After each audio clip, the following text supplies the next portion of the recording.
Hello, and welcome back to our YouTube channel. Now, one of the new updates involves a shocking discovery by Chase, and this is putting Brook in a new state of madness. Let me tell you. The latest developments with Chase, Brook and that whole messy car accident business have me absolutely glued to the screen, heart-pounding like it did during some of the show's greatest eras. This storyline isn't just another plot point, it's pure, heart-stopping soap opera gold that has me replaying every scene in my mind and wondering what on earth is coming next. You know, I've seen my share of cover-ups and secrets in Port Charles over the years. Remember how the Quartermaines always seem to have a way of burying their mistakes under layers of money and influence? Tracy has always been the queen of that particular game, sharp-tongued and fiercely protective of her own, and she's at it again in the most thrilling way. But this time around, the stakes feel even higher because they're wrapped up in Chase and Brook beautiful, hard-won marriage and their hopeful new chapter as foster parents to little Phoebe. I've rooted for those two since the moment they found each other. And watching their relationship tested like this brings back all the old feelings I had when Sonny and Carly were navigating their own rocky roads, or when Jason was forever caught between duty and loyalty. It's the kind of emotional pull that keeps me coming back, even on days when life feels a little quieter than it used to. The way this latest chapter unfolded has me on the edge of my recliner. Chase, that steadfast young man who has always stood for what's right even when it cost him dearly, receives a mysterious call from Tracy that sends him straight to a hidden garage on the outskirts of town. There, under dim lights and the frantic sounds of mechanics working overtime, he stumbles upon Brook BMW being repaired at breakneck speed. The scratches of black paint tell their own story, fresh and telling, but it's what he finds next that truly turns everything upside down. A small voice recorder that had slipped under the driver's seat, left behind in the rush. I can only imagine the chill that ran down his spine as he pressed play and heard the entire conversation from that fateful night on Route 91. It wasn't Brook behind the wheel at all. No. The recording makes it crystal clear that someone else, an influential figure with real power in Port Charles, was the one who caused that near disaster with Jordan and Curtis. The implications hit like a thunderclap, and suddenly the whole cover-up Tracy orchestrated takes on a completely different light. I've turned this over in my mind 100 times since the episode aired, and I keep coming back to the same thought. This revelation changes the entire game. For weeks, we've watched Brook wrestle with guilt, convinced she was at fault, while Tracy pushed her to stay silent and protect their family's future. Michael's growing suspicions only added to the tension, with that rattle in the car and Tracy's frantic calls to the dealership, making him wonder if his cousin was involved.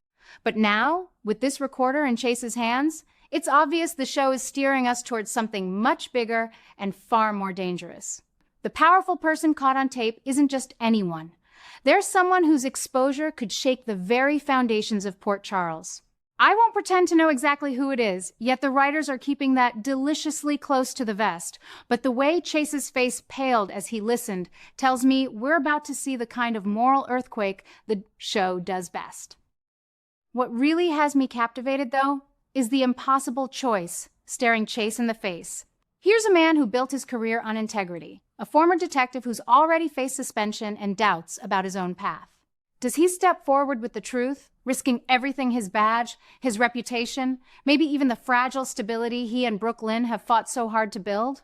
Or does he keep quiet, protecting the status quo and the woman he loves, along with their dreams of giving little Phoebe the loving home she deserves?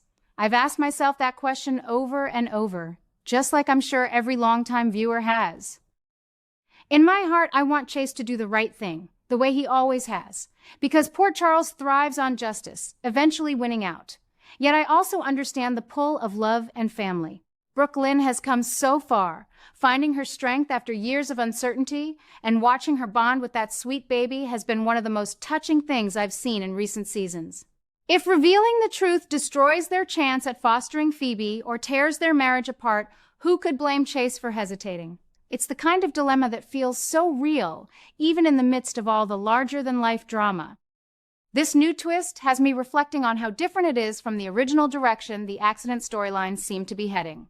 At first, it looked like a straightforward tale of guilt and concealment. Brook swerving after a close call, Tracy stepping in to fix the car and hush things up to shield her granddaughter. That would have been compelling enough, echoing some of the classic Quartermain cover-ups we loved in the past. But introducing the voice recorder and the revelation that someone far more influential was actually behind the wheel, that's a masterstroke. It proves the writers aren't afraid to upend expectations and dive deeper into the power dynamics that have always simmered beneath the surface in Port Charles. Suddenly, Chase isn't just protecting his wife, he's standing at the crossroads of personal loyalty and the broader order of the town. It's driving him to the brink, that quiet obsession building as he weighs every angle. I've seen him grow more restless, more torn, and it feels authentic to the character who once risked it all for love and justice in equal measure. Will this push him toward a breaking point we haven't seen before? I suspect yes, and I can't wait to watch it unfold. What I love most about moments like this is how they echo the show's rich history while carving out fresh territory. Think back to the epic feuds and hidden truths that defined the 80s and 90s, the Luke and Laura wedding, the Cassadine Ice Princess saga, or even the more recent mob entanglements that tested Sonny's family time and again. Those stories always circled back to the same core questions. How far will someone go for the people they love, and at what cost to their own soul? Chase's situation feels like a modern echo of that, but with a personal intimacy that hits harder because we've invested years in his journey from rookie cop to devoted husband. Brook Lynn's growth from spoiled heiress to someone fighting for a real family adds another layer of poignancy. And Tracy remains the unpredictable force she's always been, her meddling born from a fierce, if sometimes misguided, love for her granddaughter. I find myself smiling even as my pulse races, because this is exactly why I've stayed loyal all these years. The show never forgets its roots, yet it keeps surprising us with new angles on old themes. Of course, part of the fun is speculating about what comes next, and I've spent many a morning coffee doing just that with my notebook full of theories. Will Chase confront Tracy first, demanding answers about why she dragged him into this? Or will he seek out the influential figure directly, testing the limits of his own principles? The recorder is powerful evidence, but in Port Charles, power can twist truth in ways we've seen before. I keep wondering if this will ripple out to affect others, maybe drawing Michael deeper into the fray, or even touching Willow and the complicated dynamics she shares with the Quartermains.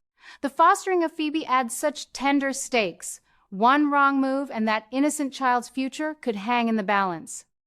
It's the kind of high drama that makes me lean forward in my chair, whispering encouragements to the screen as if the characters could hear me. Chase, follow your heart, but don't lose your way. I've actually said out loud more than once. That's how invested I am, and I know I'm not alone. Looking back over the decades, I've noticed how General Hospital has a special gift for weaving personal crises into larger town-wide conflicts. This accident revelation feels like it could do exactly that, exposing cracks in the power structure while forcing Chase to redefine what justice means when it collides with love. It's different from the original setup in the most refreshing way, proving that even when we think we know where a story is headed, the writers can pivot with elegance and surprise.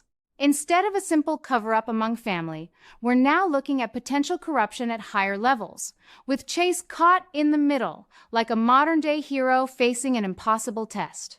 I truly believe this arc will remind longtime viewers like me why we cherish the show. It's not just entertainment. It's a mirror to the tough choices life throws at all of us, wrapped in glamour and suspense. The heat of this storyline is undeniable, friends. Every episode leaves me breathless, eager for the next clue, the next confrontation, the next quiet moment where Chase's internal struggle plays out across his face. I find myself thinking about it during my evening walks or while tending to my garden, turning over the possibilities like pieces of a beloved puzzle. Will truth prevail, or will silence win the day? Either way, I know the payoff will be worth every anxious minute. General Hospital has a way of delivering on those promises, balancing heartbreak with hope in a manner that feels both timeless and timely. Chase's growing obsession, that new edge of near madness as he grapples with protecting Brook Lynn versus doing right by the town and the influential person involved, it's riveting. It shows how deeply the writers understand these characters and how they've evolved. I've shared my thoughts on this with a few fellow fans from way back, and we all agree. This is the kind of bold, character-driven drama that keeps the show vibrant after all these years. It honors the past without being trapped by it, and it gives us fresh reasons to care. As someone who has watched through countless regime changes, casting shifts, and cultural evolutions, I'm grateful for moments like these that reaffirm why General Hospital remains my favorite escape. The tension is building to something extraordinary, and I, for one, will be right here, cup of tea in hand, cheering on the characters I've come to love like family. Whatever Chase decides, whatever secrets tumble out next, I know it will leave us all talking and feeling long after the credits roll. That's the magic of this show, and it's never shone brighter than in this electrifying chapter. I can hardly wait to see where the road leads from that secret garage, and I suspect you feel the same warm, excited pull I do. Port Charles never disappoints, and neither does the loyal bond we longtime viewers share with it. Here's to many more afternoons filled with surprises, heart, and the kind of storytelling that keeps us young at heart no matter our age.